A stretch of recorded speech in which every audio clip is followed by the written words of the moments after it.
You gotta get this guy kid out. I gotta figure out a way to get my scalp healed up, bro. Like, cause I be shaving it every couple of days. I don't think you can. Like, when I look at like Dr. Dre shit, bro, he said lighter than like his actual face. Cause I thought it was a sunlight thing too, but it's like, nah, my skin's just stupid sensitive. So every time I put the razor on it, it's just gonna keep doing that.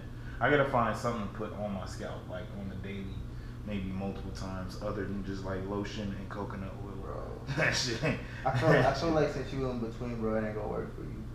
Like light skinned dudes, like it's all gonna kind of. You talking about my skin tone? Yeah, bro. Like, middle of the road, I'm an in-betweener. Yeah, bro. When I look at Doc Rivers, he got that head like that too, where it's just like, damn, bro, you could definitely see where the hairline was. When I look at that kind of makes sense. When I look at Dr. Dre, the same thing, bro. Like I can see where it used to be. No, I ain't rolling. But when I look at Michael Jordan or Charlamagne, it's like, yeah, y'all niggas are dark. That's why I can't see that shit. Look at Joe. Well, Joe be wearing mad hats, so you can't really even tell. I think Joe lighter than me, but He's hella light, bro. Joe hella light. You a light skinned nigga, bro. I think it's because you an in-betweener, I'm an bro. in-betweener, so I can't get my head. No, bro. That's part of it. You need to pick what you want to be, a dark nigga or a light nigga, Kyle. You can't have it both ways, bro. Oh, nigga. That's not how it works. I can't be that pessimistic, dog. I think I can find something. I'm telling you, that's gotta be it, because Michael Jordan's head is like one color. Yeah, man. Charlamagne's head is one color. It's like, you seen Doc Rivers, right? You see the line in the head. Oh, yeah. You see the line. You in between. That's a barber doing that. No, man. bro. That is. All right, look, when I went to my barber, he was doing shit that made it look like I had a better hairline than I did. I promise you. Look at barbers are dope, you see Dr. Dre though, like you see like how his head be two different colors. Don't be going nowhere. Yeah, but his head be two different colors though, bro. I promise you, if you a bald and your hair's two different, if you like middle of the road black, bro, like you can't get it all to match. I don't think. Just be glad you don't got the little hot dog pack in the back. Nah, bro. dog. Cause that shit go mad crazy when you bald, bro. You be like, yeah, I was like, bro. I think I'm not gonna speak on that because I think that comes with age. Like, cause the older you get, the more loose your skin gets. You start gaining a little weight in the face. I think some of that goes in the back of that neck. You lift up the flap to shave it? Like, how you do that? Man, it don't be that deep. Bro, who let this man out of the retirement home? Plenty of old man type dance. You dance like an old man too, Paul. I do. I mean.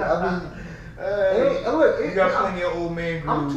I'm 26, bro. I'm not shooting out here, bro. I went out. Right. I went out to the club. Like, you didn't try it. You didn't try it in the club. I did try it in the club, bro. I was so sore the next day. I was so sore the next day trying to just like dance all night, bro. And hit moves and shit. I'm just like, bro. When did it hit you when you was trash? It didn't hit you until the next day? Nah, when you was trash? You didn't feel trash while you was doing it? You didn't do it with a smile and look around and you like... I did, bro. Ooh, shit. But look, that was like late in... I got there like 11:30. They played that shit at like 1. So like, I'm already like... We already out here just like... Already getting it. Already doing the shit. Already doing the plug walk shit. I'm just like, okay, bro. And then plug walk's alright. Plug walk's kind of like in between type dance. You could be an old man and do it. See, that's what we getting at. Like some dances, hey, that shit be you can't do. Yeah, like when the name drop, like you couldn't be 30-year-old doing it. Bro, that's for 15-year-olds. That's what let the kids rock, do they thing, and then when that song's over in 3 minutes, you can come back in with your little old group. You gotta come to me at one of these parties, bro. Cause like. I'm telling you, every time they play Mo Bamba, nigga, it sounds like a war chant, nigga. Bro. Every time, it's about 60 niggas deep in like one confined pop and this. I could be in a room with 1,000 people that hate that shit, bro. You still go crazy? Play that shit. You cannot go nuts with that song, bro. Look, we all look. We had that. Oh shit, we all like circled up. We stopped for a second. We like, oh shit. Bitch, you just started going nuts. You saw niggas throwing drinks. It was nuts. I was like, holy that shit hard, man. Oh man, shout out, Shaq, bro. You got one. Like a legit one. You think we get another one? I feel like it's too early to call. Have you heard that? I fuck with that one, that Live Sheck West, Die Sheck West. Is that the one you got a video for? Nah, that cheap. I didn't really like that one. Oh, yeah. But I be listening to Live Sheck West, Die Sheck West on like, I be in the gym going ham. I ain't see it. It's like metal. It's still heavy. You can still go in, you can rock it. But who do you think's gonna be more relevant longer, Sheck West or Mo Bamba? I'm thinking about that all the time. I put Mo Bamba in a situation, bro. Like, cause he's popping now. Have you seen I watched the video of Mo Bamba playing one-on-one with Jordan. You heard. That's more potential than DeAndre Jordan. What's DeAndre Jordan you on? DeAndre Jordan has not missed a season though. So what?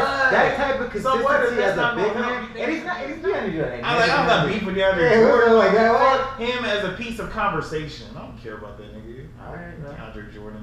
Fuck all that, man. My bad, all y'all folks. It's the Artist Podcast, season 2.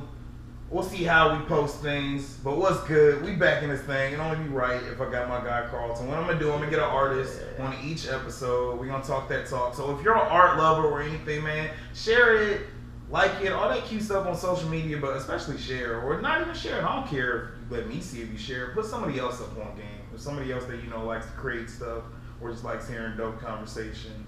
Put somebody else on and be like, hey, my boy Kyle, track, whatever you know me as a podcast. Peep it out. And I appreciate you for that. If y'all don't know, my boy's a comedian. Been doing his thing for a few years now. Hey. I think first I kind of want to talk about where you've been at, like now, since where you was at last time we recorded. 'Cause I feel like even then, like that was it a year ago? Was it a year ago? I think it was maybe a year and some change. Yeah. But I'm not sure. But it feels like even from then, I mean, I could be wrong, but it feels like you've had a lot of progression since then. Oh man, yeah. Maybe it's been a year and some change. Yeah, man, a lot's been happening since then. You know, festival stuff's happening. I think in that time I went to Portland. I went to Denver. You went to a lot of places. You went to Oakland too. I went to Oakland. Yeah, did some shows out there. You know, leveled up, moved up in the Austin's Funniest, started doing more club work and stuff. So like, it's been fun. You know, I think I'm at a point now where I think at that I may have been trying to, you know, master a solid 15, and now, you know, I'm like, all right, like I'm trying to find like a crazy 30. You know, right. So it's just like, okay, I'm trying to get there, trying to get right. It's harder.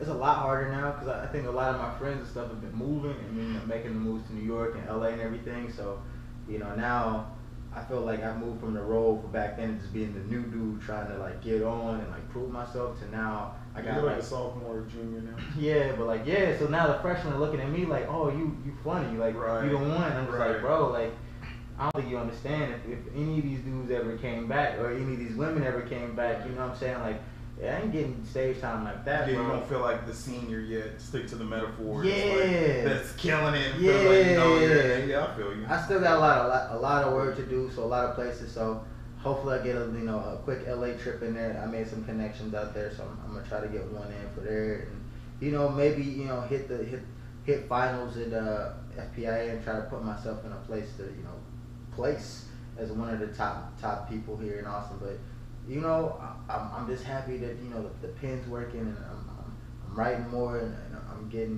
figuring out more things in my bag. So right, more comfortable. Would you say I'm more comfortable? Yeah, that's what I was gonna say. I feel like a 15 is easy at this point because it seems like you found a comfort zone. Like from what I've seen, I think I've seen about 3 or 4 shows now, maybe a little more. But from the first couple, I was blown away because he was comfortable. But now, it's your body language. Like you move around more, you're pointing at even more people in the crowd more. You interact with them on the random shit more. Like you're a lot more free flowing with your shit. You can tell you found a comfortability with your material because you'll throw some of it in there sometimes, and sometimes you'll go off into something else. Which I'm glad you said something about writing. Cause I remember I was pissed last time we didn't even talk about your process on how you create material. Is it any different now, or like how do you just do that in general with your writing process? I think it's a lot more refined than what I was starting off. I think there's a couple different things I do. If it's just like a thought and I don't know if it's funny, I use Twitter for that. So I throw a lot of premises of jokes out there, just like short form, like is this funny? And if it gains some traction, some likes, then like okay, maybe I need to start writing on this right here because obviously there's a root to something. Twitter is good for having the shortest form of something work. So recently I made a tweet about fucking Snoopy having PTSD because he was hopping on dog houses and hitting praise dances, and I thought that's like mental health shit. So that shit kind of took some traction. I was like, all right, let me go for that. I also had a joke about like I don't go to strip clubs in Austin. I go to local art shows where I see nipples and drink for free, right? And it's just like, all right, like, you know what I'm saying? Like, obviously, since that had some traction, then I could kind of talk about, you know, that and just how artists like to just throw out the titties willy-nilly. So I think that's where I start to, like, look at premises and things. But if I know I have something or something's just on my mind, I just got to sit and just write it out. So I go to up the street, Buzz Mill, I'll walk there, I'll sit and write by hand. And then at that point, you know, it's just open mic process. And I try to stay, the comfortability happened more so because I used to just write everything, but now I write everything, but I also try to make it so loose, so I don't like rehearse it. I just go and try to talk it out, and usually there's always some type of jokes or something, or I might say something and ask somebody about how they feel, and they might say something wild that sparks a joke and just get it there. And then I just keep on going. I'll record all those sets, all those open mics, and all those shows where I just throw it out. And hopefully, piece by piece, it gets together. It becomes more refined. I take out words, I put things. When it gets to a good place, type it up, put it in the Google Drive, section it off, and then, you know, put it in for a later day. Right. Wherever, if it fits inside a set, then I'll throw it in there. If it don't fit, you know, if it's kind of a reach to transition over, then I'll, you know, just set it off to the side. How do you figure out? I kind of know this, but I kind of would like you to dive into it. In terms of like, how do you figure out when something works versus when something doesn't work? Like both of those extremes, if you could. Like, how do you figure that part out, and then like, what do you do? Yeah, I think it's tough when you talk about new jokes because it's so. I think I made a huge mistake when I first started about killing off new jokes too quickly because it just didn't work off the bat. Things take some massaging. Develop it. Yeah, things take some like real, especially if there's a root or something. You know, if you're getting a chuckle or some type of reaction, then that means there's something there. You just haven't figured out a way to connect it or hide the punchline enough or really provide enough surprise or perspective or something interesting to say. Because it's not, I mean, being funny is just who you are, but really your goal is to say something interesting. Right. You know, because that's what gets people to want to listen and not pick up their phone, not have side conversation, and not look off somewhere. It's just like, oh, I never thought of it that way. And then you come in with the jokes just being you. So, I don't know, you just go, you battle test it night in and night out. I mean, I'm trying to hit like 6 to 8 mics a week, so when I take that new joke, I'll just go over it, just so I can see a variety of different crowds, and I'll know, like, okay, this works. Even though, you know, this crowd may not be, you know, they was all trying to study for midterms, and I was being wrong trying to tell them jokes about this, so this might not be the right place for it. Huh, that's fascinating. I just kind of massage it through, and then when it's like kind of in a good place, then I'll definitely throw it out. I call it a shit sandwich where I have 2 jokes I know that works, and I just try to put it in the middle and just see if it goes through. Yeah, it's clever because you know you got 2 good pops right there. So if you slide something else in the middle, that's a good way to. If it lulls, if it you dies, got something before it and after. So yeah, you know, you're like fuck it, just throw it in there and just be confident as much as I would. Sometimes the shit sandwich tastes fire. Yeah, sometimes I'm like, damn, bro, I really got that one. I was ripping that shit. I guess we got one. I guess it's for real. Sometimes it's like, I guess we got one. Yeah, you just go from there. You still record the pops? I remember you was doing that for quite some time. Oh yeah, I still record the pops. I still mark the pops. I thought that was fascinating. Yeah, nobody talk about it like that. I think whenever you talk about doing, especially shorter sets, you know, a lot of people start off with 5, 8, 10s, 15, and 12, 15s. I think you want to maintain a good laughs per minute.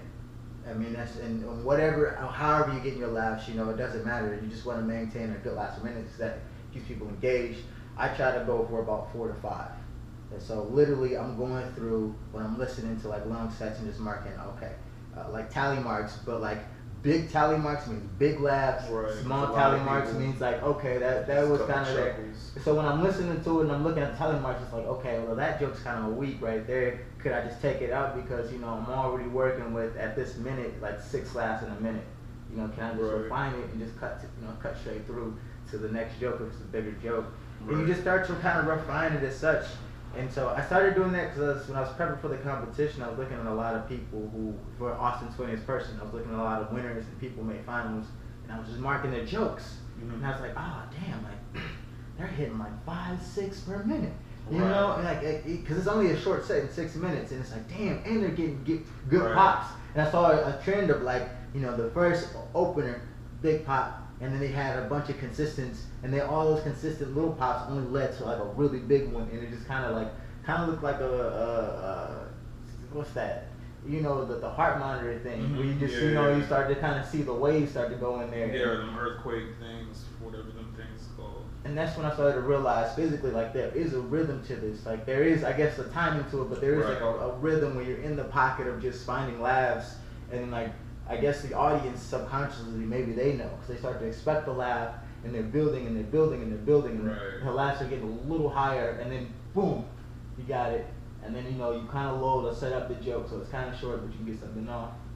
So those laughs don't have to come with what you say. They can literally just be, you know, a point, a gesture, a look, a face, a thing. Like the Bible, I constantly think about the Bible bit, because I think the funniest part is how you pull it out. Yeah. It's not even about the. It's not about the. I mean, the setup's important, of course, but it's the pulling it out part. And I've watched you do this a few times. At least my little critique. I think the funniest part is when you actually like looking at the crowd like, wait, y'all don't got him? Like, and you're actually surprised, like, oh, I'm the only nigga here with this. Like, that's when it's at its funniest, because I've seen sometimes you just pull it out and you go straight to it, and then sometimes you're like, wait, and you actually act surprised, like, you know they don't got it. But it's that acting part that's like, oh man, that's good. I've done some times, bro, where it's worked, especially if I know the crowd and I got them, where I pulled it out, I opened it up, and then I realized, I looked at it like it's crazy. And I just turned it around. Like I had it upside down. Like, and I get an extra pop out of that. That's good. Like, I don't even need to like read out of that. I just know that whole. Yeah. Like, yo, sometimes I can't even find the page. I just be just off the top, but looking like I'm reading it. Cause I don't know, man. Why not? Oh, if you out there, check out my Bible bet. You can see it on my Instagram. Yeah, well, you have it on something. You got it on YouTube too. I got it on my YouTube as well. Carlton, Wilcoxson. I don't know, search it. That's interesting putting that on there. I guess that leads me to my next question, because it's different with comedy, because you put your material out there and you want people to show up to shows, but then sometimes you show up to too many shows, you're going to hear a lot of material. And you're going to hear a strong majority of it, because of course you're not just doing one joke and then just never saying it again. You got to practice and you're refining shit. Yeah. So I guess it's not even a question, but I find a way to form it into a question, I suppose. Like just having the confidence to keep a joke going and to keep progressing it, or just, I don't know. How do you not get tired of a joke? That's my fear. I suppose, because I'm like, all right, I'm off that. I do. I'm in a place right now where I'm working on just like a new 10 and trying to get it right and refined. And then by a new 10, you've probably heard about half of it, because I just kind of spruced it in with other jokes when you saw me at the Velveeta room. But like just a new 10 that's kind of fresh. And as for the clips, like I don't know, like at a certain point I started thinking like, why am I holding on to any of these things? Like they, you know, I mean they are precious to me. That's how I feel about this shit sometimes. But yeah, it's like I believe in my pen. You know, I believe in my, you know what I'm saying? I believe that like I'm gonna keep on writing and I'm only gonna get better. So why am I holding on to this as if it's like I'm not gonna have more? Man. So if every time somebody offers me a price, I'm like, nah, that's a little too short. And that's what I'm in my mind. I'm like, yo, you could have just sold that for the dirt. You got like 1,000 drawings, Kyle.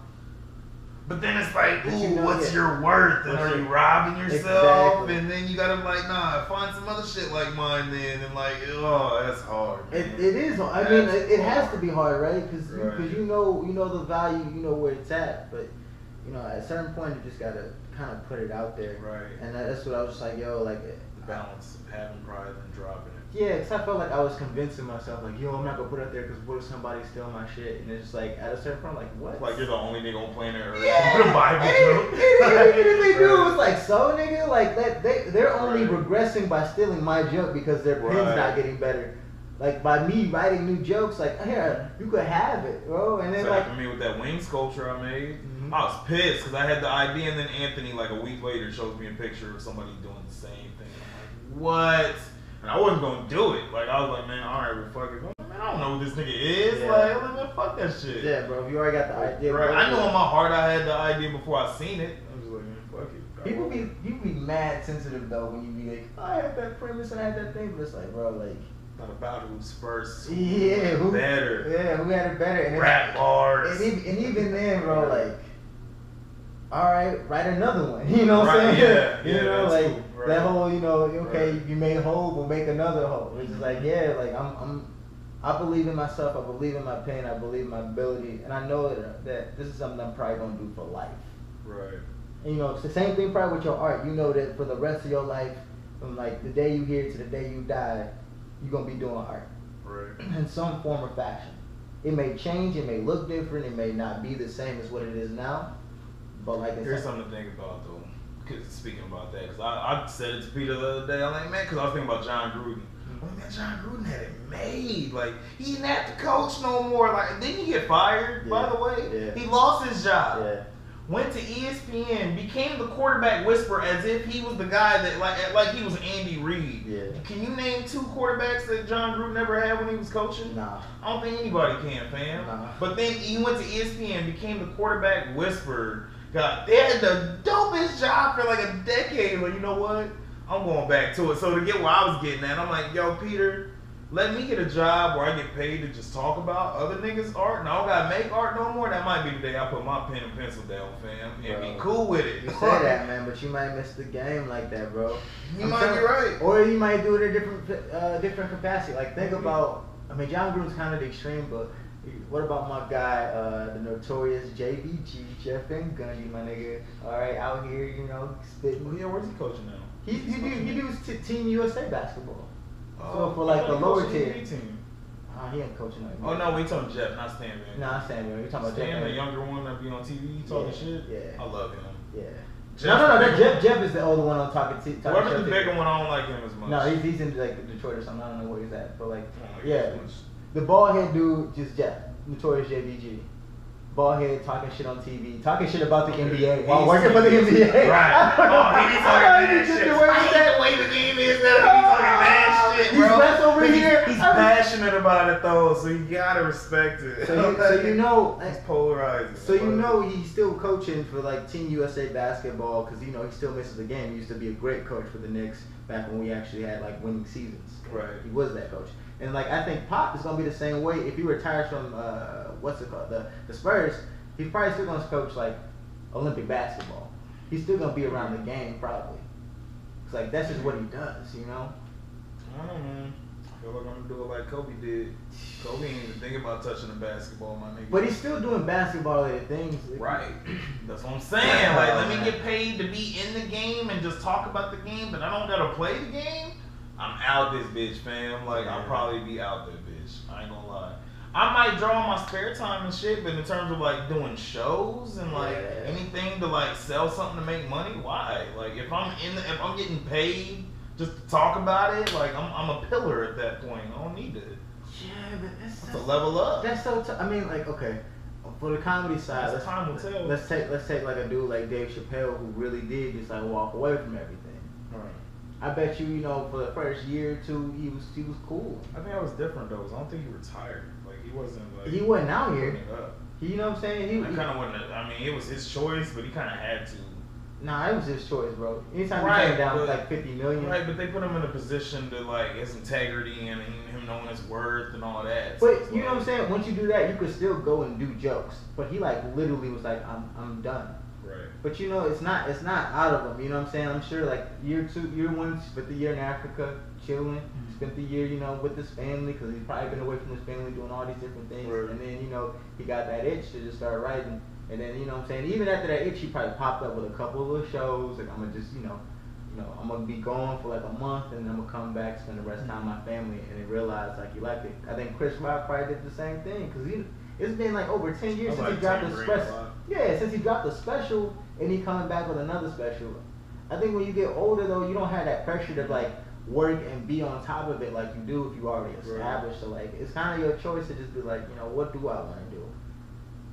Did you see the Kevin Hart, Cat Williams beef thing? Yeah. I mean, they've been going at it for like years now. Cat Williams, I mean not Cat Williams, but Kevin Hart, I guess, got 2 Netflix specials too. Yeah. They just ain't out yet. He apparently got the guap for it. Yeah, the way he played, the way he threw that out there. I was like, Netflix, around when Ellen and Dave and Chris Rock and all them was doing it, Netflix gave me $40 million. Yeah, I just didn't say nothing about it.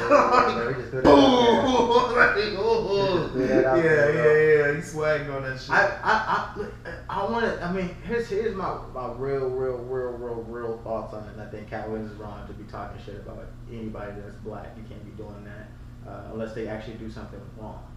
But on top of that, I think Cat Williams is the total story of somebody just being super talented, and I think Kevin Hart is the story of somebody just being talented, not to Cat Williams level, but talented, but having the hustle, having the real work ethic and discipline, and like going for it.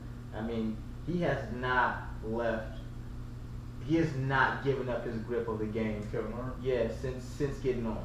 I mean, literally. When he was talking about putting people on it, then that was dope too. Man, you talk about a man who had, at one point, I forget what year it was, he had the highest grossing, he was the highest grossing performing act in the world. Right. That's nuts. Over like Bono, over like, you know what I'm saying? Over like, that's nuts. Yeah, the way he flexed with that too. Like, I'm on par with Jay-Z, Beyonce, Justin Timberlake. I'm doing them numbers. That's how I know what Cat Williams said ain't true. I love when them situations come into light when you're like, I know what they're saying is false. You know why? Because I'm at that extreme. I'm telling you, man. I keep that in my head because I think there are people in the world, definitely in the world, but definitely in the city or maybe left the city that are at this point more talented than me. But it's like, bro, if I maintain the hustle, if I maintain the work, if I maintain over a long period of time, you know what I'm saying? Like, at a certain age, come on, man. And I think a lot. Too much. I think a lot of people do get disheartened by like seeing somebody talented and thinking I couldn't do that. I don't get why. I don't either. Well, I do, but I don't, because a lot of people don't have that determination. Like, I think there's something to the stubbornness of you can beat me 1,000 times and I'm still coming at you 1,001. We both have that. Yeah. Most people don't have that on thing. You kind of got to, because you know what I'm saying. Like, life gives you enough L's, bro. Like, come on, man. You're gonna take an L. Which is interesting, because you're the oldest in your family, right? Yeah, I'm the oldest. I'm the youngest of mine. I thought it was always because I was a little brother. I was just used to losing all the time by big brothers, but. I mean, I think for me, man, it's just, it's not that I don't, you know what I'm saying? I just, first of all, I love to win. Right. I do hate to lose, but I do love to win. And I think within my family situation, there was enough times where I wasn't looked to win. I wasn't looked to go there. And then there were times that they were right. Like, I didn't win. But the times that I did, I basked in it. I loved it. I was like, yeah, like I pulled the impossible. You know, makes sense. Being used to being slept on. Yeah, you just kind of. And it's not to discredit family and other people. It's just like you wouldn't look at it like you was the one. No, I think. Damn, I didn't think about it. I think a lot of my family. I think a lot of my family would have been all right if I stayed in St. Louis and just became like a manager at Sprint, and they'd have been like, yo, you doing your thing. You doing your thing. You make it. But like. Nah, like I really wanted to get at Missouri. I really wanted to go get a degree. I really wanted to go do it on my own. You know what I'm saying? And so just to be here and to get over that hump, it's almost like, you kind of bask in it. You still take your L's on the way there. You still take your L's here. Right. But like at the same time, it's like, I'd rather take my L's and the type of L's I take here than, whatever W's I could have, back home. Yeah. So that makes a lot of sense. Yeah, that's how I connect to that too. So I'm used to that. Like, and I can empathize for it too. I'm little as fuck. I'm mouthy as fuck too, and confident as a motherfucker. So like 9 times out of 10, when you meet somebody, it's like, yo, I'm gonna do this to you, and this is how I'm gonna do it. Most of the time, it don't happen. But like, sometimes you meet a nigga that say, yo, I'm gonna beat your ass, and they really beat your ass. They really do. Like, yeah. And they do it like they said they was gonna do it. Like that exists sometimes. And like you said, sometimes nigga be dead wrong. Yeah. Sometimes nigga be so confident that they'll bite you in the ass, but like. I've also heard if you don't believe in you, who the fuck is? Like, so it's like, man. Shit, damn. Like, take your lumps when they come, but you gotta have short memory too, man. You gotta believe in yourself. You gotta take the L's, learn from it, but like let that shit go, man. Right. Let that shit, cause I really think that is what it is. You know what I'm saying? A lot of people into the shit, they get their first couple bombs, and then they start questioning their whole thing. Cause The shit hurts, man. It does, but it's hard to move past that shit sometimes. It doesn't even mean that. It means your pen ain't ready. It doesn't mean that you're not funny. You know what I'm saying? It just means your pen is not ready yet. Your performance is not ready yet. You're not there yet, you know? Right. You gotta, maybe study, maybe hit the chamber, man. Maybe and then sometimes it might be, but maybe just the circumstances haven't just worked out. They haven't worked out. Maybe you just don't have the type of life experience that you need that people can connect with. You know what I'm saying? It's just a lot of different things. I don't think I could go into like a whole group of like older, 50, 60-year-olds and win them over. You know what I'm saying? Because I haven't been married. I don't have kids. You know what I'm saying? Like, I can tell my jokes, but like, I'm talking about dating right now. You know what I'm saying? Like, it's a different thing versus somebody who really, got that life experience and can speak to that perspective. You gotta understand, like, people like that. People like things that they can kind of connect to or go for it, and the funny in that, or in the art in that, or like, for whatever you're doing. So, just because you're not ready right now doesn't mean that you should just stop. Right. But some people, they just do. Right. Well, speaking of before we get, because I can already feel it, we're going to get into heavy rap talk. Yeah. But before we get into that, we already tried segueing into it a little bit. We good on time? We good. All right, cool. The touring thing, the traveling thing, like, how does that, because I don't even know how that works. Like, I know when people have an agent and they have somebody that finds shit for you, but as somebody going out, I think you're doing it on your own. Yeah. How do you find these locations in Oakland or Portland, and how does that work? I think, look, hard work and everything is great, man, but boy, luck is I promise you. Everybody said it ain't no luck. They lying, bro. Because there's enough. I've done enough shows in the city where like I've just been in the room, or just happened to be somebody in the room from a different place come through visiting, and they always hit me with that shit. Yo, if you ever in, if you ever in Oakland, let me know. And I tell them the same thing, like you can't tell somebody. Right, don't do that to me. I will be there. I will be there next month. I'm telling that to yo, don't play with me. And the ones that be real, like, no, for real. Let me know. You know what I'm saying? If you ever come, I got a show. I'll book a spot for you. I'm just like, okay. Like I'm gonna check up on you. Yeah. And so like, I think it really is easier to network with people and make that connection once they see your talent and once they understand your talent. Now, there's definitely been shows where I've done with people where, I've gotten a little broed afterwards, and they'll be like, they'll be from, wherever places, like, oh, how long you been doing it? You should keep doing it, They ain't made the connection, So trust, it goes no way. Keep working, man. Yeah, man, I remember that time. I'm like, all right, bro. You little bro. Yeah, like, all right. So, it is a matter of both. So, once you kind of make that connection, go for it, man. Don't wait a half a year. Don't tell yourself you're not ready. Like, really be like, yo, I'm gonna pull up in a month, and then be like, yo, look up those tickets, see if it's within your budget. You know what I'm saying? Like a month out. Sometimes you get some really good plane deals a month out, and just commit to it. Just be like, yep, I'm going here. And that's kind of how it happened, man. I would just tell people, oh, I'm coming here. And then I have enough friends here that vouch for me too. If I know somebody who ever been to that, say like, yo, who should I check out? Who should I reach out? They'll reach out to them. I was like, yo, do you mind vouching for me real quick?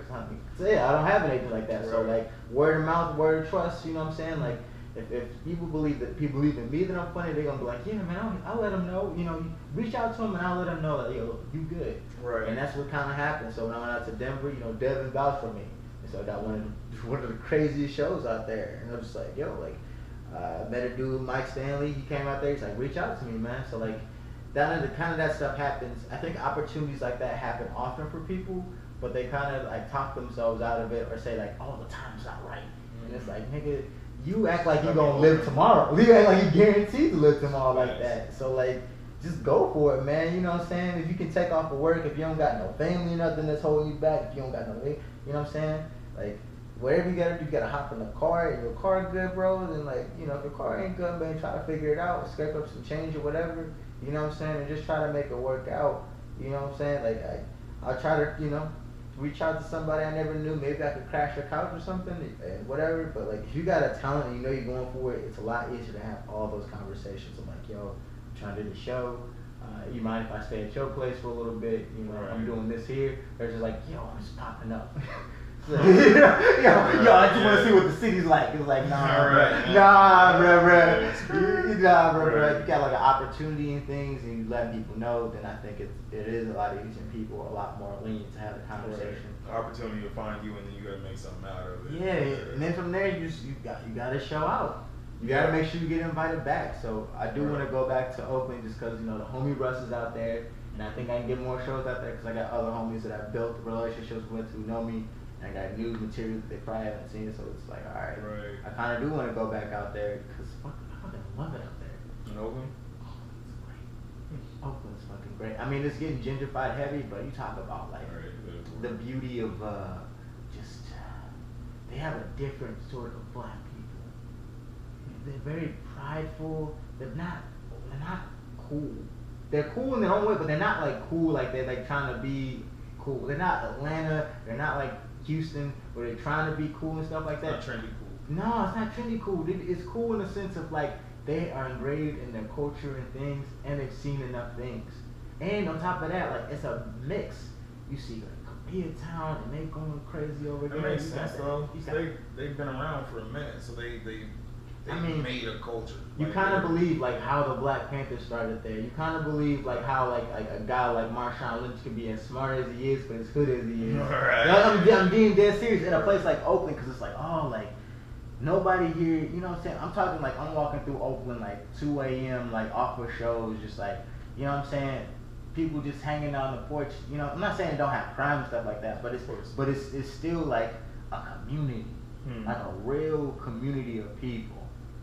Like they support each other, they there for each other, they educating themselves about these things, they talk about things, you kind of could just see it and sense it in the culture. So it's sad that it's getting gentrified like that, but like at the same time, like I've never been in a place like that. I've never been in a place like that. I've heard Seattle's kind of like that, but their black community is like real black and real supportive and real around, and so you can have kids who go off and do art and nobody's like, yo, that ain't black. You know what I'm saying? Like, yo, that ain't it. You got kids, skateboarding, they start punk bands and shit, and it's like nobody's like, yo, that ain't black, that ain't that. I mean, that's kind of how it was in St. Louis.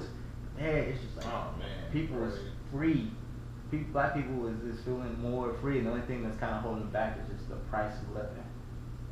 It's expensive out there. Yeah, that's fascinating how that works in areas like the Midwest where niggas aren't even relevant there, honestly. Like we don't have those cultures there. So like, who the fuck is anybody from that area? Yeah, right. How the fuck I'm supposed to act? Like, you don't know shit about shit. If you ain't been out of this bitch, with like more than half the people never leave their hometown. Like, but they got an opinion on what you do. Right, like on what's open and what's not, and what's out here and what's not. Like, get the fuck out of here! Don't try to tell me shit. Bro, it's real cool. I think you get a little bit of that in New York, but I think that's just from like whatever place you grow up at, like whatever borough. It's a community around it and stuff. Like I don't think it's like as widespread as like this is the town, and this is what we doing, and this is where we at. You know what I'm saying? You saw them with the barbecue with the lady calling, and they threw another barbecue, and it's like 2 days later, and they got all that lady on her shirts and stuff. That can only happen in Oakland. You know what I'm saying? Because they just that support. Like, oh, I know a homie who run the screenshot shop, and they'll do it for the low. We're gonna pass these things out, and fuck it. If you don't got the money for it, shit, you still getting a T-shirt because we gonna do it. We gonna show this lady what's up. It's the town. That's the culture. It's real. It's real. And I think it's my other theory. The weather's nice. Oh, yeah. It's cool. Right. So ain't nobody really wild like that. You know what I'm saying? When it's hot, niggas be wildin', bro. I promise you. I think it's a true theory. When people get a little stuffy, they get irritable, bro. They start wildin'. In the summertime, it's still like 70s. It's just, it is beautiful. Ocean breeze. Yeah, bro. It is beautiful. So like, I don't think people really like aggravate it like that. Let it be summertime in Houston, bro, and you bumped into somebody, bro. You might get shot. It just is what it is. It's hot. Everybody need their space. Everybody be mad. Whatever. That nigga is true. I mean, you got a point, but whatever. It's the original point of what we got in with that conversation. I went a whole side but I can never take it that serious. Cause he was maxing it.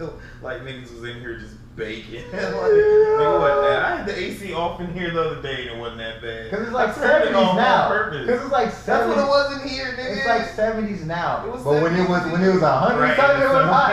You can't act like you wasn't mad, bro. Oh yeah, I was in here in my drawers consistently, and I ain't even fuck. All 20 people could come in that door and I wouldn't have put nothing on. Like, nah, y'all kiss my ass. Y'all gonna get like me in an hour. Let 20 people come in here and start talking shit. You like, nigga, you can get out, nigga. All kind of that, bro. Nah, I'm stupid. Niggas is mad. Niggas, hey, yo, they made chicken. They didn't clean it up, bro. Get them out of here. I was like, damn. Niggas is ready to kick people out. Stupid. I can relate to the luck shit though with the shows. That last shit I was in, I had this moment that was so dope. I shared it with Mary. I'm gonna probably post one of the little minute long videos. I talked about it, so I'm gonna probably post that. But I'll tell you about it anyways. I met this dude that came through and he was definitely older than me. Not way older, but he was older. Probably in his 30s, I predict. Somewhere in there. He was married. He was a teacher, and I couldn't tell he was an artist for a little while, but then when he got to talking, you could tell it was the language. He was just so intrigued, asking me all types. How did you get in here? Like, do you know your models? Or like, they're okay with you drawing? Just asking me so many questions. And the reason it was so perplexing to me, because the way he was asking was as if I had it all figured out. And like, he was asking me in the show, I was like, dog, I got lucky to get in this show. Like, they found me through Instagram. And they emailed me through it, and they're like, yo, we think your IG page is beautiful. And I get a lot of those. So like, I'm like, all right, whatever. You want me to pay some money for something, right? Which, yes, they did. But they showed that video clip of the show, and the show was tight. But anyway, just all the questions he was asking me, and this guy older than me, so it felt like a godsend moment of like, see, Kyle, like, see, relax, dog. Just chill. Granted, sometimes I might relax a little too much, and I might need to like get myself out there a little more. But then some days I'll be so impatient, and I feel like that was one of the moments. Like, see, just chill, because that older dude who has a wife and maybe some kids and has been teaching forever, he's looking at your position and thinks that's amazing. And he just wanted to do that so bad. And I didn't sell shit for that show, but I want to ask you about that because you had you texted me about it. You had the opportunity to sell for about you was 300. I hit up 300. 300, yeah. Just sell a piece. Price for 5. Yeah. You know? So you already paid for the entry fee, which you know that if 300 would have paid for the entry fee plus some to put in your pocket to walk away. So talk about the process of turning down money for what you think integrity and how hard that decision was. Bro, that was super hard. Like, I think you know it's super hard for me. I text you like not even 5 minutes after that happened. Like, I had to express it like, what did I just do? Like, what? But homie had the cash in hand, right? Nah, but he said he had it on him. Like, I got 300 on me right now. But in my mind, even anyways, in my mind, like, if you got $300 right now you want to pay, you got an extra 2. So like, fuck out of here. I didn't say that, but I was thinking that immediately. So like, so in my mind, I tried to haggle it because my price was 5. He said 3. So I said, man, I tell you what, I'll do it for 4 because I heard the best deals are when neither one of us are satisfied. And he was like, oh, I hear that, boy, I got 3. So I was like, all right, cool. I wasn't about to. Like, it just didn't feel right. But my process, the way I thought about it was I was thinking about the future and how it would have felt. I would have been hyped that I got $300, but every time I would have been like, how'd you do on the show? Like, oh, I sold something. Like, how much you sell for it? 300. But it was priced for 5 though. I would have said that every fucking time. Yeah. Every fucking time. And that might not have like down my day. I might have been cool with it still, but like I couldn't, bro. And just to put it into context, the one he wanted was the one with the 2 chicks on there. Every other one is the one with the just 1. And all the other ones. So like if I sell that one for 3, what's that one worth? True. What's the smaller one's worth? What's everything else worth? Like, I'm not saying I was right or wrong, but then it's like, all right, there's some type of inconsistency here. So like, if you're telling me that's worth 300, you tell me what everything else is worth then. Because people was praising that one in particular, like praising it. Some of the things I heard people say, I heard a chick give a breakdown on it in terms of like gender and racial stereotypes. Like a black woman's usually going to be voluptuous and thick, white chick's going to be the small stick figure, right? They were opposites on there. So like the way that was, and I didn't think about it like that. I knew from observing the figures, I knew it was like that, but I didn't think about how powerful that might be to another woman seeing that. And when she broke that down, I was like, man, I'm so glad I didn't sell that. Well, I'm so glad I had to sell it because somebody else is gonna see that. Like, man, I give you 500 in a heartbeat.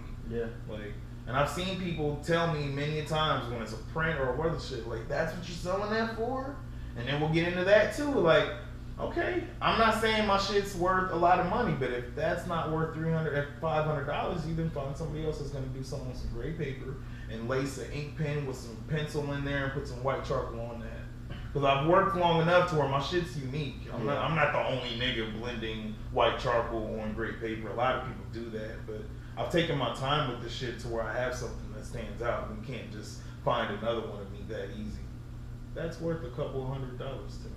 Art's unique in the fact that I feel like when you pay for it, you're not paying for what you see necessarily. Right. You're paying for all the work and practice things that went into the piece that you got. I remember when somebody dropped that on me in college, I was like, whoa. I remember exactly where I was sitting when somebody told me that. I'm like, damn, that's deep. Like, you worked your whole life for that. To get to this right here. So don't ever let nobody try and tell you what anything's gonna work, no matter what the price is. I don't know if I ever felt so empowered, bro. I'm like, you goddamn right, dude. Like, I was right, bro. Like, man, that's right. Since Pokemon drawings and Dragon Ball Z drawings and the days when I said I can't draw with an ink pen and all that shit. Like, that took my whole fucking life to get here, man. Like, so I mean, it's crazy. Like how do you evaluate your worth? How do you evaluate what something is?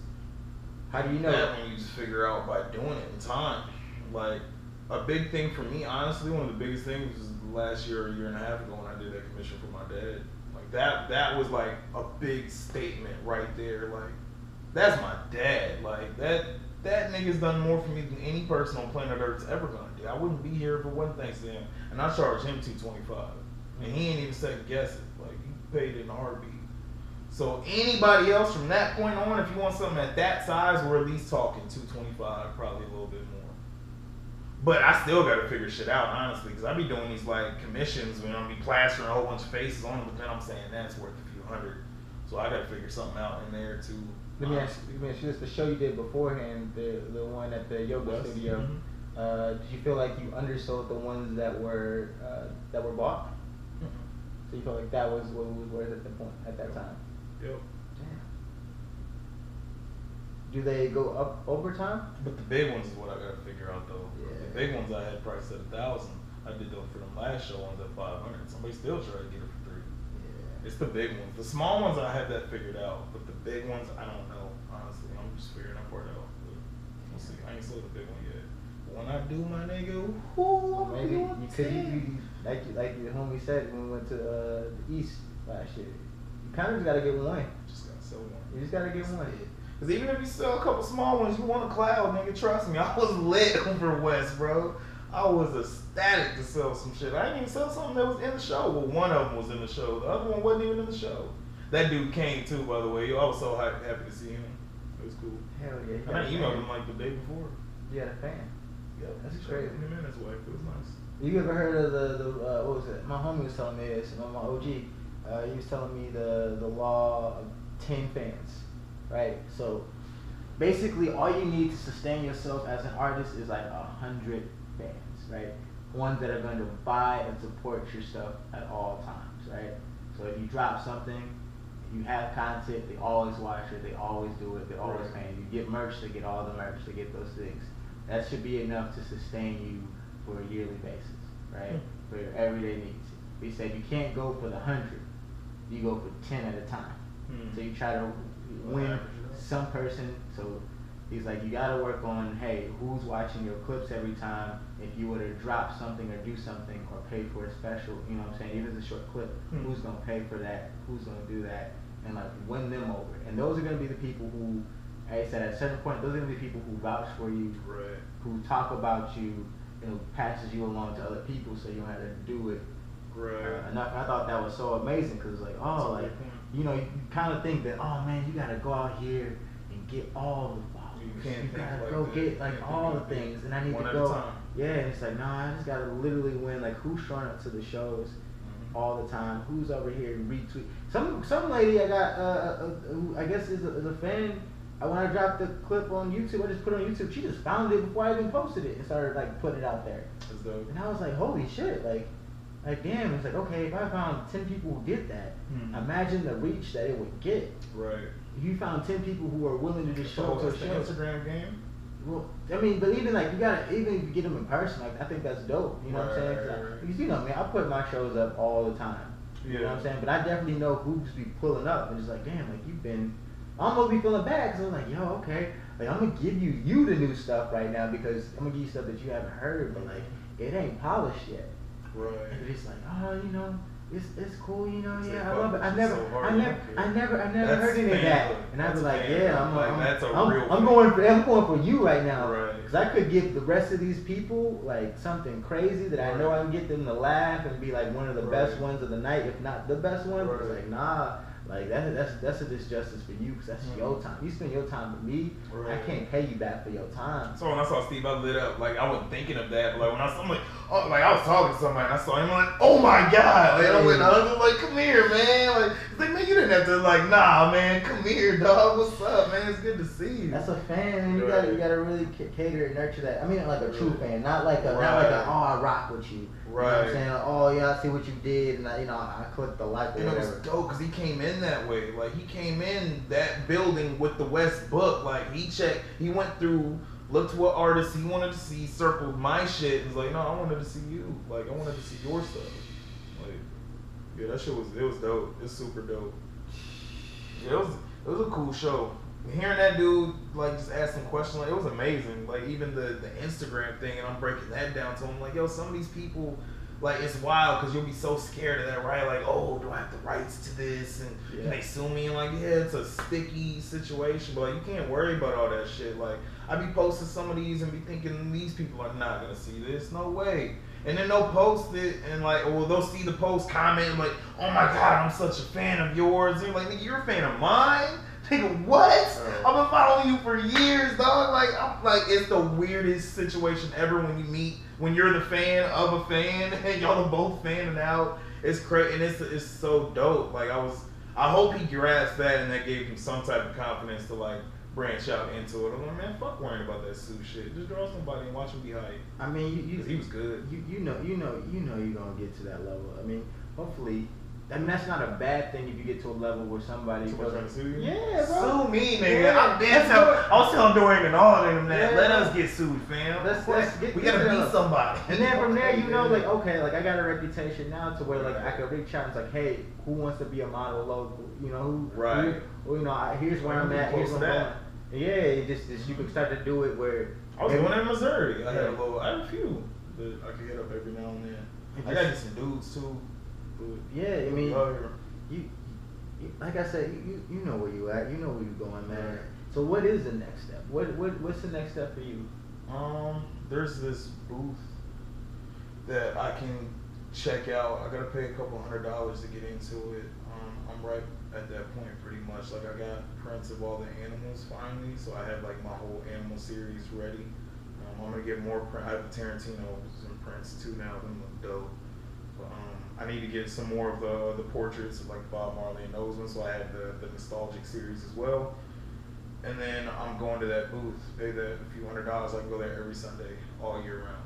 I don't need a permit. Even during South Park? All year round, every single Sunday. Hell yeah.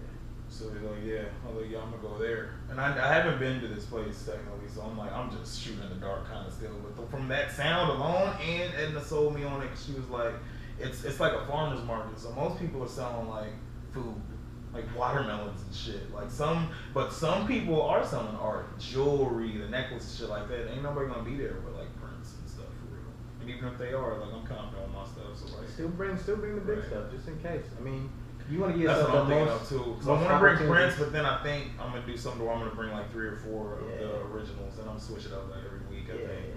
Or something like that. Give enough opportunities, man, so that people can know that that they're getting eyes on it. Yeah. You know, they can see like, oh, like dang, you really out here. Because my big goal for the year was after West was to get in one more show, and that, thank God, I got in another show. So now that I did that, I was hoping that I could have sold something, so I could have put that money towards that. But it's cool. Win some, you lose some. So like I said, take your L's, man. Right, exactly. It's a better L. Right, yeah. Because I learned a lot through that scenario. Like I had to stand by that no.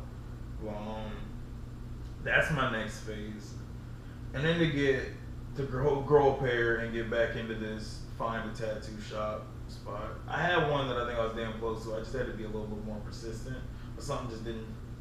I think it was just the timing. I didn't have as much free time, and they wanted me to be there a lot. Like now, I could do it. I could go there and then go to iPix when I'm done. Like the way they paint it is like when you're not working, you're here, and I respect that. I'm like, all right, I'm with that, but I didn't have the time for that at the time. So it's either go back to them and see what's up, or make my rounds and find a spot that like embraces. I think if they opened you up like that, you should go for it, man. To that place? Yeah.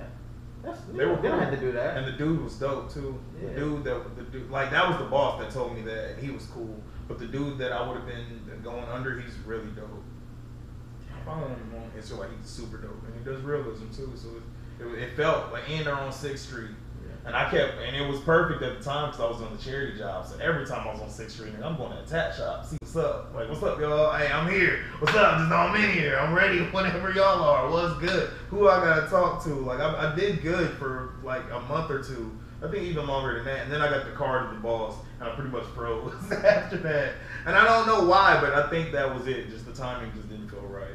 Yeah. So that's my plan to getting that Sunday thing, and I'm really more worried about that, honestly, because that feels like a small business. That is me getting into the routine of selling something, taking that money and not just spending it like a dumbass. Like, nah, you got to take that money and reinvest in yourself to keep the business going. And not just your money, but your time, man. I mean, bro, you can always make more money. You can't make more time. Right. So, like, I mean, I get, you know what I'm saying, I want to get out here and stuff and be out here, but make sure, you know, you putting in the time in the tattoo shop and the time on getting your art out there, man. Because, like, it deserves to be seen. It deserves people to be out here, you know. I be thinking about that sometimes. Because I'll write something new and I'm like, it ain't ready. But it's like, bro, like, what am I? Put it out there. Put it out there, even if it's I stay pushing that people, any artist, put your shit out there. Like, why not? Why not, man? You know it's gonna get better. Like, you know, I don't care what it is, whether it's a song, a random drawing. Fuck how you feel about it. It's not about how you feel as the artist. This is me going in 1-to-1. When as soon as you make art, it's not about how you feel about it no more. And I know that sounds weird as fuck, but it's not just for you anymore. As soon as you put it out there, that shit can change somebody's life. It can inspire somebody. You can make somebody's day. Like, you can really impact somebody. I've done it. I've been in rooms where I sit down and I start drawing, and then some little kid that's just was doing this for about an hour, they sit down right next to me, get a pencil and paper. That's the dopest shit in the world, dog. Like, that's fucking amazing. That's a fucking purpose right there, bro. That's what life is for right there. Each one teach one, man. Inspire somebody to provoke thought. Like, that's what your shit does, but that's what your shit will never do if you never put it out there. Also, it makes for a better experience as a person who supports people. You know what I'm saying? If you somebody, like, people love to say, I remember when you was just doing this. I remember that time, like, dang, like, you came this way. People love to follow. People love to follow people in the journey. So, like, you might not think what you got is shit, but, like, whoever it is supporting that, you cater that, and they love to see you rise. To see you go up and to see you there and be like, dang, I think about that a lot. Like, I thought it was nuts when he was doing this thing over here. If God willing, I'm here to hear some of my testimony stories. They're gonna be great. I got a long list of roommates that can testify now to be like, man, that nigga, bro, he sat down and drew his ass off all the fucking time. That's pretty much all he did. For real, he had the book with you all the time. And I might have phases when I'm playing video games, do some other shit, but we'll see what sticks longest. See what happens. It was crazy. I mean, I compare you in the book of, like, anybody who, you know, wanted to get their handles right, just keeping the ball with them at all times. That's kind of what I thought it was like. Thank you. Keeping the ball with him and just bouncing dribbling everywhere. That ball every just keeping it there. Even if it's watching TV, just right here, just over there. You just watching TV, look up, just watching a movie. It was nuts. I did that on purpose. I brought that backpack everywhere. It was nuts, man. At least one. Then I got to a point where I'm bringing a backpack with like 4 sketchbooks in that bitch. We smoke sessions, having whole conversations. You win the conversations, but still, let a dead spot hit. I'm pulling that bitch out. Let me get bored. Right. I was like, man, my man got us uncomfortable. He got the book with him. I was like, damn. Yeah, I did that before we was even all that tight. Like I've been on that, bro. Like even before I met you, I was doing that shit. It seems very comparable to somebody who just keep the ball with him at all times. Takes so much pride, man. It just, you know what I'm saying, just in the craziest of places, it's just like, all right, man, like, go for it.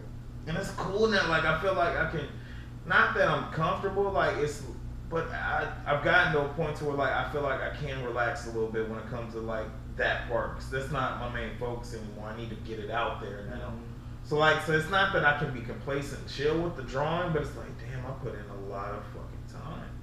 So where it's not just about, like, I do feel like I'm in a time chamber still, but it's different now. Like I'm not like training the same.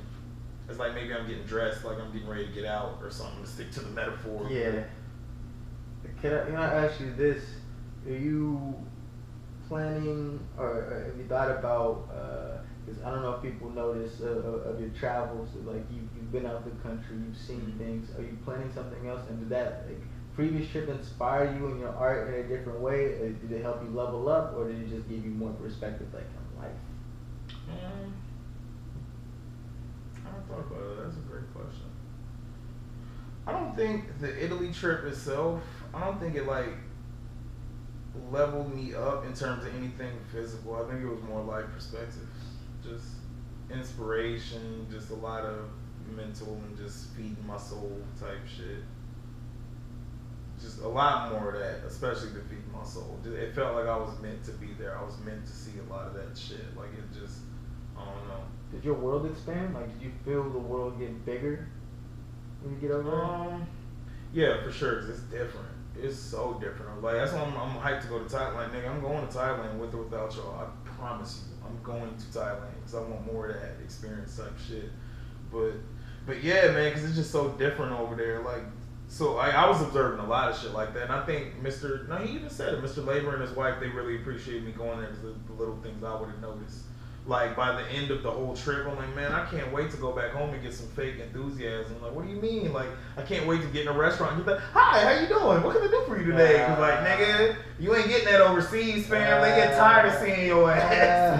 They see foreigners all day, every day. So they're not like man, what do you want? And I respect that, but I miss the fake enthusiasm after a while. So, like, just the littlest of things. This doesn't really have as much to do with the question, but I just noticed a lot of little shit like that. Just so many things. And it just felt like the Dave, seeing the David in person. Like that's gonna be one of my top experiences in my life. I almost cried, my nigga. I'm not that dude. Like, I'm not, nigga, I can hold my shit in, but like, nigga, I almost went ham right there, bro. It's like I drew that picture for that EP like a year or two before that. I wasn't planning to go to Italy. Like, that shit was crazy when that happened, bro. You know how crazy that is, that your mind can do that for you sometimes? Yeah, that's wild. You put an image in, you do it, and you literally can be there to see it in person. I damn near scare myself with my thoughts now. Shit. Me and my last relationship, I told my dad on the phone I'm probably about to be single for a long time. Nigga, I still been single. Like, sometimes nigga just shut up. I don't know, man. Look, everybody out there, man. Dude, just think of some impossible shit and just keep it in the back of your mind, man. Meek said he was gonna get Nicki Minaj way before he got her. It's not. I mean, yeah. It happens. It's been a couple. For me, for those people who don't know, I also work in the advertising field. And I remember I took this random internship in like a PR firm. And I told my mom, I was like, yo, my next gig, I'm getting paid because I'm not doing no free work.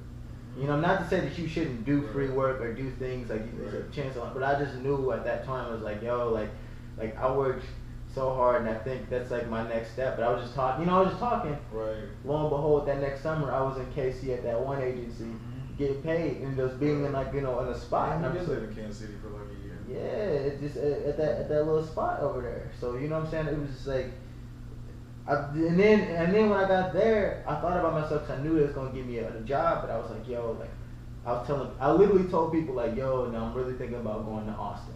Yep. Literally told people that. I think I'm going to Austin. I didn't know how, I didn't know what, and then lo and behold, like the opportunity came, and I went to Austin. Yeah, I did the same shit. You saw the visit. I didn't tell your ass. I only told people that I was like really like Brittany and Anthony knew. Ben knew, and I think Josh knew. I think that might have been it, and my dad knew. Like that was it. Like nobody else knew. But wait a minute. Oh yeah, that's how. Because you told me about them apartments, I just didn't tell you that I applied for it. Yeah, I remember. Wait, you helped me get here. Yeah. You didn't know that. No, I just put it out there because you said you had hella guap. I was like, bro, it's expensive out here, bro. I was like, yo, if you're thinking about it, just look at these, you know, see what that's like. You know what I'm saying? Like, yeah. Next thing you know, you just popped up. I was like, damn, because you was enthusiastic after South by. I think everybody liked Austin during South by, but you were just like, yeah, I mean, this is cool.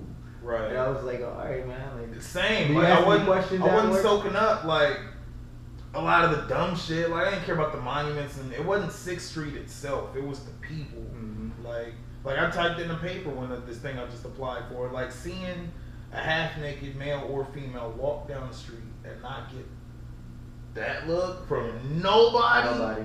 Man, you don't get that at home, bro. So like I saw that, and I saw that a lot. So I'm like, okay, I'm with it. And on top of all the people selling art, I knew it was gonna be an opportunity for artists. But then I saw that culture, like people laugh that they keep Austin weird shit, but like that shit is why I'm here. Yeah. Like the fact that I trust that weird ass t-shirt, like that's a real thing. You can be as weird as you want to be here, and you'll find a group of weirdos that like the same shit you like, and like you just gotta have faith.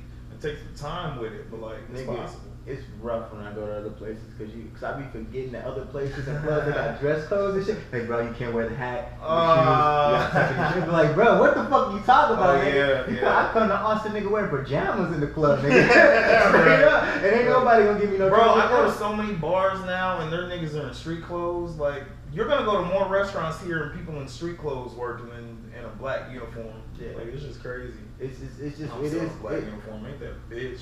Yeah, my job's easy, you know what? I mean, at least it is what it is. You know what I'm saying?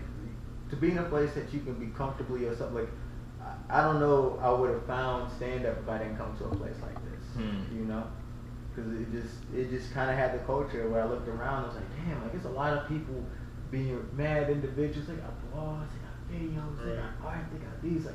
You know what I'm saying? I'm just working this job. This job's cool, but like, you know, what am I doing? I got nothing for me or my voice, you know, that represents me. Lo and behold, I'm just in the right bar at the right time, seeing niggas talk on stage, and it's like, you know, I could do that shit. And I did not do that shit. I was bombing like those. Like my story on how I got here is shit why like niggas can't tell me there ain't a God. Like just the way all that works. I came here because of CRT, bro. Yeah. That's why I'm here. Yeah. Of a failed music group. Like a group of overly passionate artists that can't get along. That's why I'm here. Like we failed miserably. Like and I'm here because of them. So like nigga, I couldn't help but hug all of them now. It's like, man, thank you, dog. Like, man. It's just wild how all that came. Life is mad funny, man. That guy, I wouldn't have been here without it. No way. That's mad funny. Which is interesting where I could have been, but I don't like thinking about that as much. Like, you know, I don't really care. I mean, it's that you got here and you made the most of it. You could have got here, you know what I'm saying, got homesick a couple months and then left back out. Be like, this ain't for me. That's the weird part about it. I was never homesick. Like, never. Even through my loneliness, I was never homesick. Like, ever. Like, you want to go out? No. Yeah. I couldn't wait to come back to Austin when I was home, when I went home for 2 weeks. I would never go home for 2 weeks ever again. Like, nigga, week and a half at most. But even then, I'd argue just a week is all you really need. That second week was mad boring. Yeah, it took me like maybe 2 years to go back home to St. Louis. And even then, it was like the first 2 days are the most incredible days I ever had. Right. About the third, I was like, alright. Yeah, that's about as much as Missouri asked for. This shit's mad depressing right now, my nigga. That's all you got is your people back home. Really, that's it. When they go to work. My people here, nigga, I never go back home. Fuck it. Yeah, true enough. True enough, man. It's just, it is what it is. But I do recognize, though, being here and making that move, why people are scared or why they don't do it.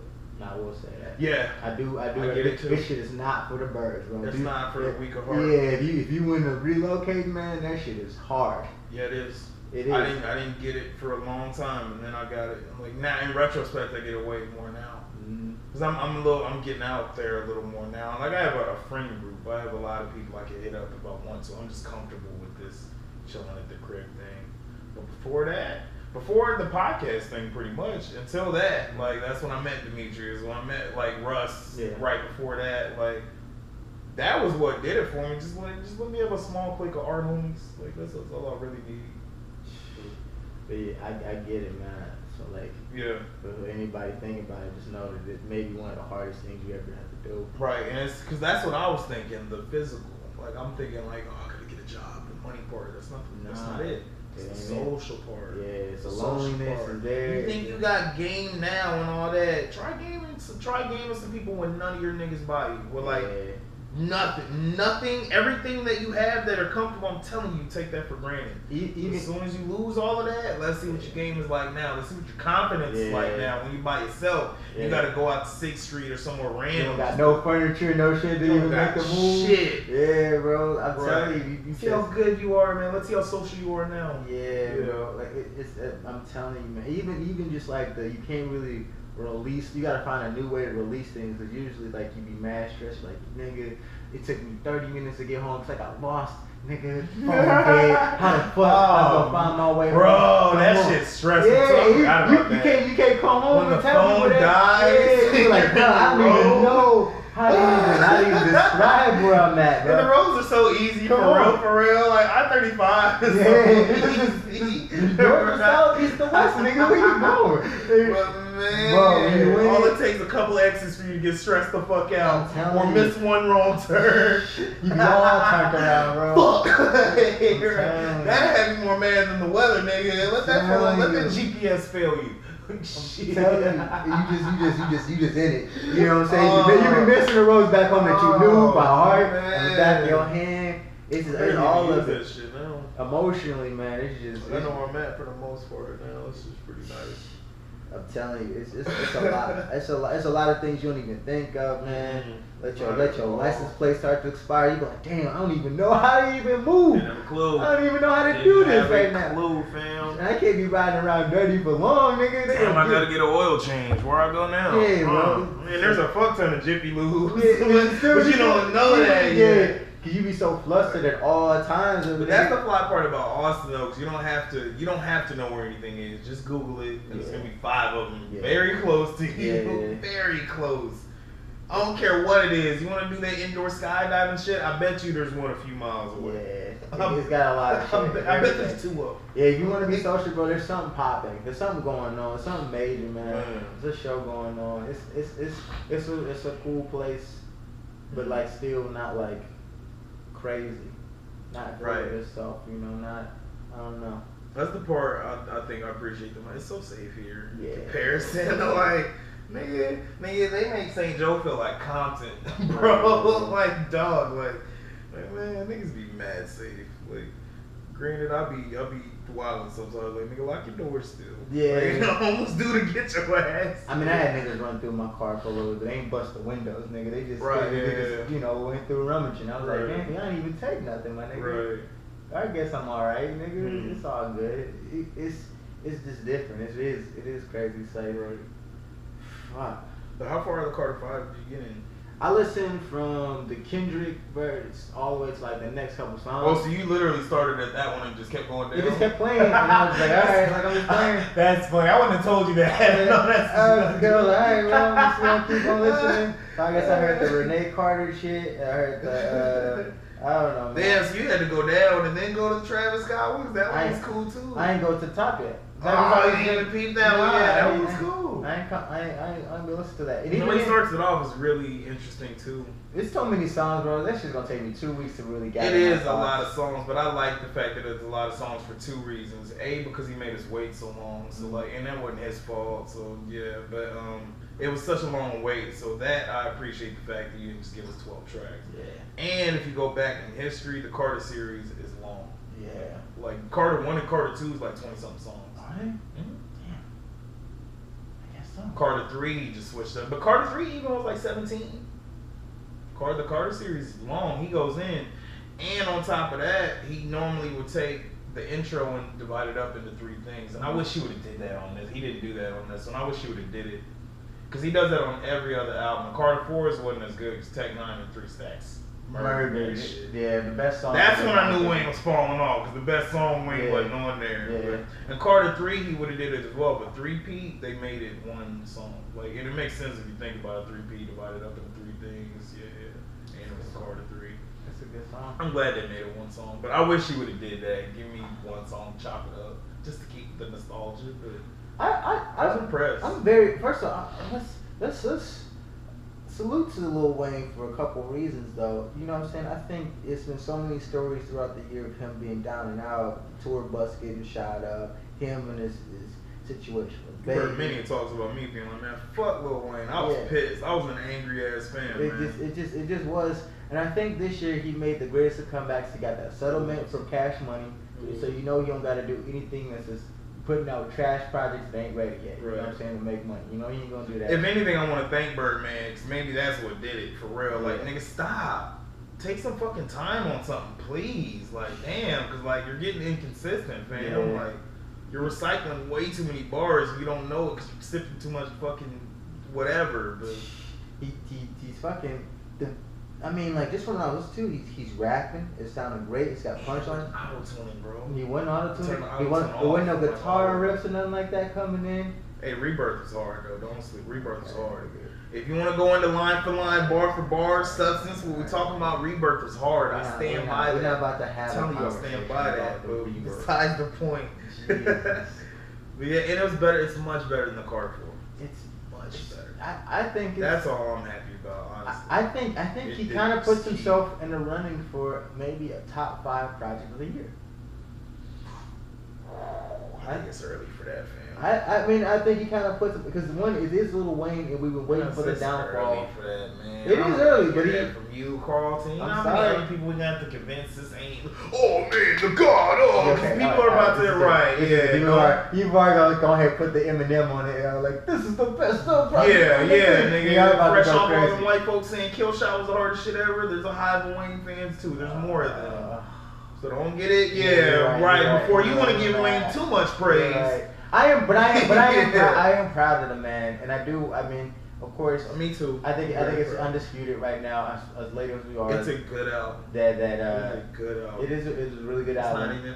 Remember, I mean, because I had the conversation about besides I think Cole, all the top tier kind of like major. They are the dudes, the guys. I think they kind of fell off with the albums this year. I don't think that Ye really gave us a project with Ye. Of a top tier great project that would be top 5. I don't think that. I'm always good with who else? We went at it in your apartment for a smooth hour, and I told you that shit was gonna be trash. Yeah, man. And not only did I tell you that one was gonna be trash, I told you the whole Good Music Month wasn't gonna be that good. Pusha T had a great album though. Pusha T did. But I think it started good and it ended good. I think the middle tier rappers that are just kind of there, that are kind of trying to make a name for themselves, they really shut out this year. But all top tier rappers besides Cole, nah, it ain't good time. Yeah, this has been probably my funnest year of thinking about the top albums. I think Cole, like I'm gonna remind niggas about Cole every fucking day. Cole hands down. Nobody's even close. That nigga made a PSA anti-drug album and it sounds good. As a nigga that like shredded the rap game for a whole mixtape and was like, oh shit, you can't complain about problems for a whole mixtape. Niggas don't want to hear that. Like, nigga, that's hard to do, bro. Without sounding preachy, like that's hard. And he just bounced back great. Nothing against For Your Eyes Only, but it wasn't great. For Your Eyes Only, that shit wasn't. Nigga, fuck you, man. Trying to be cool, PC ass. For Your Eyes Only was whack, nigga. For Your Eyes Only was whack. Neighbors was good. Everybody liked Neighbors, nigga. That shit was weak, nigga. You couldn't even take a Metallica title and make it a good song. From Whom the Bell Tolls, nigga. What? How you gonna have From Whom the Bell Tolls and Metallica Bodied You, Cole? Come on, man. Okay, all right, cool. Yeah, all right, you're right. Anyway, let me stop. I think, I don't think Drake really delivered on this project. Exactly. But I'm not mad if somebody says it's top 5. Ooh. I'm not mad at it. I would say that, but I would argue I would start naming albums that they listen, how they listen to this. Right. How they listen to this. I'm naming Royce and Nipsey all day. Niggas Royce. are so sleep on, I don't even especially name- Royce. People are sleep on Royce, bro. Nipsey had. I love Nipsey's album. I love Royce's album. I love. I think Royce is probably my number 2, bro. Really? Mm-hmm. Because like this, alright, the Nipsey songs that I like Hustle and Motivate, bro. Mm-hmm. Hustle and Motivate, Rap Niggas, Mm-hmm. Keys to the City. Mm-hmm. I'm gonna play them songs for probably like 10 more years. Mm-hmm. But the album, Royce's album from start to finish, bro. It was a body of work. Man. It was a crazy body of work. It has a concept, which like that's so foreign, bro. Yeah. You realize that? Like, I didn't realize how foreign it was. You should listen to Lupe's album. Crazy I concept. tried, man, but it's too deep, man. It's a lot, It's nigga. too deep, man. It's a lot. I'm not, because I was a rappity rap nigga, man. Like, I'm not about to sit there. I get why people wasn't peeping. And like, when you rapping so fast and when you're saying so many bars that are so clever, I'm not about to sit down and try and analyze every double, triple entendre. He just, I mean, but There's a reason why Jay-Z went over niggas' heads, bro. Yeah. And that's just Hove. He wasn't even a nerdy rap guy. Yeah. Like, nigga, there's levels to the nerd But rap. Lupe can kind of live in that I'm your favorite rapper kind of deal. He can kind of live in that lane and just kind of OG in that lane. It's not bad. I'm not gonna say it's a bad album. I just can't. It's a lot. That's hard. You gotta meditate and have like some sage lit. It's Smoke like 5 blunts, nigga. You gotta go in a state of mind. Niggas is getting like, thrown overboard. Because you're not like the best. You understand music best when you're in the context that it was meant to be created in. Yeah. So like, nigga, what context is that? Like, Yeah. you tell me what I need to do to enjoy that. I don't know, man. Shit, I don't know if it's that's enjoyable. hard. I think it's just like I think it's like a great conversation and just like a lyrical piece of like, oh, Lupe is like, well, we all know Lupe's smart. What I did love though was the slave ship metaphor thing, and he stuck with it because he did it in Tetsuo and Youth. Remember how he did in Tetsuo and Youth? He did the spring, summer, fall thing. Yeah. I love that, bro. And I'm biased because me and Dorian had a conversation about that like 5-7 years ago. Like, yo, what if we did songs that describe the seasons and like we really fit the vibe with it? And Lupe one up me because he did it without words. He's like, nigga, I don't even gotta rap. I'm gonna just literally give you sounds that feels like fall, that feels like summer. I'm gonna give you some cold ass violins that feels like a really cold wintertime. And he did that on this album too with the slave ship shit. I love that. That was probably my favorite shit, honestly. Like the shit with no words. Okay. I think I really when you talk, I really like Black's album. Black Sabbath's good. It was you talk about context. It was raining a lot during Austin when I was listening to it. And it was like, oh, that's the only thing I want to listen to bro. during the That rain. album's good. Damn. I might. I love these moments because me and y'all think about this before you got here. Me and you we've talked about rap enough to where we made like little rules and guidelines for when and why we like something. But I love the moments where we're like we find exceptions to the rules. Yeah. Because Black's a new nigga. And we wasn't like Yeah. big on Black, and now we're both like waving the flag. Like, bro. and I'm about ready to be like, yo, I'm a fan. Yeah, bro. I kinda is. Most of the time, I need 2 projects. You gotta give me 2 solid bodies of work, and then I'll say I'm a fan. But this album, that might be one of my top 5s, bro. I think it deserves to be top 5. I think it deserves that. Yeah. I'd put that over the Internet's album, honestly. I'd do it. See, okay, Controversial as fuck, but I'd do it. Yeah, okay. I know Jawan right now. He heard that. My nigga Jawan would be like, nigga, what?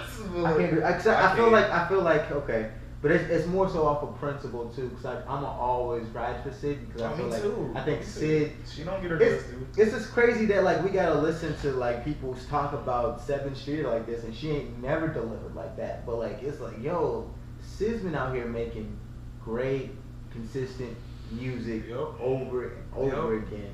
And it goes to it, but before we go into Sid, because we're about to go into Sid. The reason I like Black's album more than the Internet's album is the same reason with the Royce and the Nipsey. Exact same reason. So you just certain songs that you know you're gonna keep playing, but like that whole project, the whole body of work, that whole project, stronger. I feel like you can't. Between the songs, the transitions, the flows into different songs, how many do I really like versus how many do I just love and then skip? Like, I'm skipping more on the Nipsey album. I'm skipping more on the Internet album, honestly. All right, let me ask you this: you putting Travis in your top 5 or no? Oh, I forgot about Travis. Yeah. All right. Let me think about it. My top 5 was definitely Cole, Nipsey, Royce. You would, I had to put you on Nipsey on this one, bro. You did? A lot of people did. Khalil put me on it. A lot of people did. Like Nipsey. I kept seeing a lot of people post about it and shit. Because I've never been a Nipsey fan like that. But it's tough. I mean, Rock dropped too. He did a solid project. Rock's not in there for me. He did a solid project. Not even close to me. I mean, you know me. I told you, like, it's weird that people's ride so hard for Rock versus like Nipsey. I feel like he had a better project, but I get it. But as we listen to J Rock's album more than when we hooped, I was kind of liking it more. It sounded great. It sounded great off of just like, bitch, where? I told you fuck that little bitch, but she was bogus. I was like, bro, you wild where? That's such a good question, man. Like, niggas be stunting so hard, and for any scenario where niggas stunting, you can just bitch where? Kevin Hart came in with the bitch where. You know, he was like, yeah, 2 million tickets. Bitch where? 2 million tickets, bitch where? J-Rock should have made that a hashtag, and they should have made memes and all of that. They fucked up on that. They could have really spread that. My man had some quotables, bro. Yeah, bitch, you not no good. Like Pusha T level quotables, bro. Normally Pusha T might be the king of the quotables, but yeah, J-Rock, bro. He came in with some quotables on I that think one. people sleep on Pusha for that, man. Pusha's had good quotables from like the beginning of time, and he's still going. If you know, you know. Like, that's just hard. My man, we everywhere, but fuck it. Going back to the Sid things, you're on to something. Props to Joe, man. Cause that nigga Joe Budden be on shit. Or I guess somebody tweeted it, and he wouldn't take the credit for it. But somebody tweeted, if Sid looked like the standard for American Beauty, she'd be a superstar. Oh yeah. Oh yeah. She performed at the Grammys. Yeah, you know what I'm saying? I totally agree. She'd be like. Totally agree. She would perform at the Grammys. She even had long hair. Yeah. Like, I don't think it's the fact that she's a lesbian. I think it's just the way she dressed and the short hair. Man, I'm telling you right now, Sid ain't coming close to my girl, bro. He better not. Y'all better not maintain no eye contact. No, you can't be sashaying through over here singing songs. Sid, come on, bro. On the album, she's talking about the game. Her game is hard. I'm gonna pick you up around 8. You know her game's hard because she'll say something in a song, be like, damn, I want to say that. Like, she'll say like, damn, I need to write that shit down. That was hard. I'm not gonna lie, man. I played the album. I played the album going through on some just Saturday morning shit. I had some great sex that day, bro. Whole album played through. I was like, damn, bro. I think she's feeling this more than me right now. I'm like, damn. Like, all right, Sid. Hey, bro. Don't ask me if we go to an internet concert. No.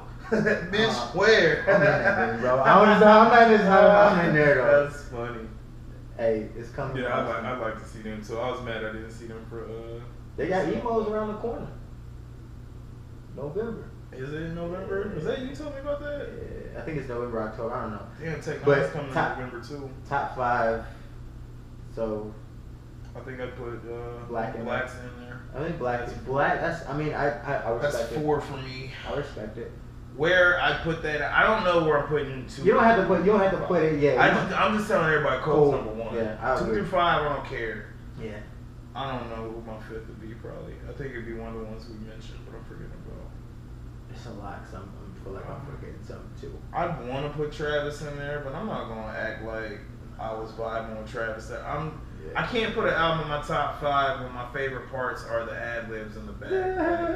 Like, my favorite part, Shawty in that bed, she said she working on her glutes. Oh my god, I love that shit, bro. Bro, every time I'm like walking down the street and 305 people treat me. Bitches treat me like I wanna don't stop. I'm gonna go nuts every time, and then go right back to my normal walk. Like, yo, you gotta make a video, and in the video, if they don't do that, you're wildin'. They did it in the performance, and I thought that was fly. Like, don't be stopping, all the dudes stop, and then they went crazy. I'm like, yes, that's what you're supposed to do. That's exactly what you're supposed to do.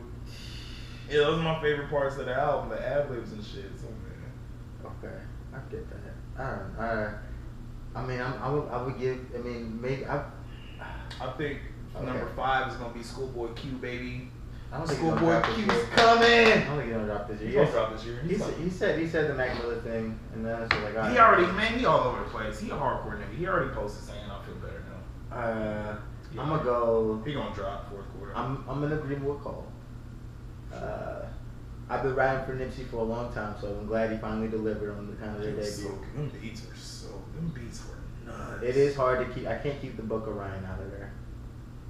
Nobody's gonna hear it. Nobody's gonna praise it except me and you, bro. Like nobody heard it, dog. Nobody heard it. Only reason I listened to it is because like at that time Joe and Royce was beefing kind of. Yeah. He still was like, yo. Everybody in the room was like, yeah, this shit's crazy. Like, I can't keep out Pusha T. I think he had a great project. I can't keep it out. I'm sorry. I'm going internet last. Yeah. Over Black? You got Black in there? I got Black in there. Wow. He knew. He got paid his dues. Everybody else gave me projects that I know I'm good in. I know, it's great. They did it for you? How many of them songs you still fuck with? About half. I guess 3, yeah. No, about half. I keep the rock song. I keep If You Know, You Know. I keep the diss song. I keep the, yeah. Man, I get it, because I think if you made it 14 songs, you're probably still going to like 7 or 8 of them. So, like, I guess. It's good. I don't know, man. I mean, it's it was cool. I think, same thing, Bounce Back project from, I think his last project, he kind of, the one with the bird and him, with the white background. He didn't do it. The intro was really good, but they didn't do it. You know what I'm saying? I think I've been waiting for, since Fear God, I've been waiting for like a full body. Fear God was so good. Yeah, a full body project that I could listen to. And it was short. Fear God's short. Yeah, it was. And so it's just like, alright, like. I think it was like 10 songs though. Yeah, but one's like a freestyle. And then one's like an interlude. Nigga, the Drake diss was like a freestyle pretty much. That wasn't a good song. It was like Money on My Mind. That was an actual like freestyle, like 1 minute. I'm talking about the Pusha T shit. I do like on the I like that. I like Infrared. Yeah, but I like that they keep going back and forth. And then I'm also adding the story of Adnan in there too. I am giving him praise for that because like he really did take on the beef and did do his thing. That was a great moment, man. That was a really beautiful moment. You talk about quotables, nigga. You were hiding a child. Whoa. That shit was vicious. Whoa. Man. That shit was vicious. Whoa. Yeah, that's. Cause like he didn't even say nothing malicious about your white push. Like damn, he just said her name. Ring on you like Virginia. You're about to get married. Ring, yeah, like damn. You talking about a kill shot, bro? That's right. That's a kill shot. That bro. was the kill shot. That's it. That's what everybody was right, bro. Yeah. It's gotta be if you want to respond, bro. It can't be on record at this point, man. Wow. So I thought, Drake, he dropped this little song, and I thought it was, okay. And you got the little meme thing of him on the invoice, but it's like, all right, like kill shot moment right here. This is it. So. Not that I care. I don't think it's gonna be that good, but MGK did release an EP, so it's like, yeah, brilliant move. Yeah, because it's the hottest ever been. Yeah, you gotta release something. The hottest ever been. Go for it. Niggas are so gullible. The stories that niggas are spreading about this shit are so weird. White people are funny, man. It's like, nigga, y'all ain't even like been listening to y'all niggas enough to try and like sway some like heavy opinion. Yeah, nigga. Got did. Niggas texting me, I got fucking packages and shit. Oh, well, there you go. Well, guys, that's a wrap on all that cute stuff. So, yeah, Artist Podcast. I'm not about to say what episode number because I don't know how I'm going to do that, honestly. We're just going to release stuff as we go. So, like I said, spread this to somebody. Let them know what's up. That or share. Do whatever, man. Just tell somebody that I'm out here doing stuff. We're having good conversations. That's what we're doing. So, all right, y'all. Wait, appreciate you. Got something you want to say? I am plugging shit. All right. Shut up. My nigga's out here, boy. You go ahead, media man. All right, here we go. We out here. Carlton Wilcoxson, search it on the Facebook, your Instagrams, whatever. It's at CCWILCOXSON. I got clips, everything. If you're ever interested, if you're in the Austin area, I'll be there. I'm hoping to be out in LA and November, and I'm hoping to maybe pull up on Russ and Oakland. Get to go see the Rams, nigga. I'm about to do all that. They are looking pretty good. I'm about to do all that. I'm watching mad clips, but I'm not watching the NFL. I don't know how that works, nigga. I think I'm being disloyal, actually, by doing that. That's a whole different conversation. Anyway, follow, like, watch it. Actually, just watch it, and if you like it, then just follow along. I also tweet and stuff. I make funny jokes on that too. So, yeah, appreciate you. Yay! Well, all right, y'all. Appreciate you. Peace.